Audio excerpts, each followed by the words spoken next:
اور ایک واقعہ ہے عبداللہ بن عمر بن عاص رضی اللہ عنہ کا اتنا مطلب یہ حسن ظن کے بارے میں اتنا زبردست واقعہ ہے کہ نبی کریم صلی اللہ علیہ وسلم وہاں تشریف فرما تھے. یہ صحابی ہیں، یہ وہاں تشریف فرما تھے. رسول نے کہا یہ شخص جو ہے جنتی ہے. تو ان کو بڑا تجسس ہوا. انہوں نے کہا کہ یہ شخص جنتی کیسے ہے؟ تو کہتے ہیں میں اس کے گھر چلا گیا کہ چاچا میں آپ کے گھر میں جو ہے رہ لوں. چچا کہتے ہیں نا وہ، تو کہتے ہیں ہاں رہ لیں، آپ کے پاس آئے ہوں کچھ سیکھنے کے لیے. تو کہتے ہیں میں دیکھنا چاہتا تھا کہ وہ کیسی ایسی عبادت کرتے ہیں کہ جس کی وجہ سے ان کو اللہ کے رسول نے کہہ دیا کہ جنتی ہیں.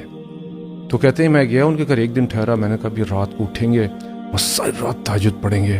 کہتے ہیں میں رات کو انتظار کرتا رہا، اٹھا ہی نہیں.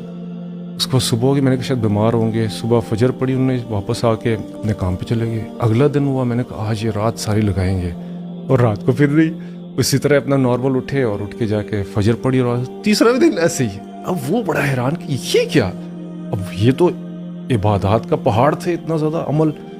تو پھر انہوں نے تیسرے دن کہا کہ مجھے آپ اجازت دیں حضرت، میں جانا چاہتا ہوں. تو میں اس لیے آیا تھا، وجہ یہ تھی کہ رسول اللہ صلی اللہ علیہ وسلم نے آپ کو جنت کی بشارت دی تھی. میں دیکھنا چاہتا تھا کہ آپ آخر کیا ایسی عبادات کرتے ہیں.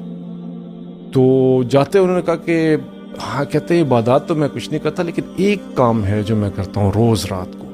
کہتے ہیں وہ کیا کرتے ہیں؟ کہتے ہیں میں روزانہ رات کو سونے سے پہلے اپنا سینہ صاف کرتا ہوں. لوگوں کے بارے میں کوئی بدگمانی میرے دل میں نہیں ہوتی ہے. میں کسی شخص کے بارے میں بھی کوئی غلط دل میں خیال نہیں رکھتا ہوں. مطلب کہ حسن ظن میں رکھتا ہوں، بد ظنی جو ہے وہ میرے اندر نہیں.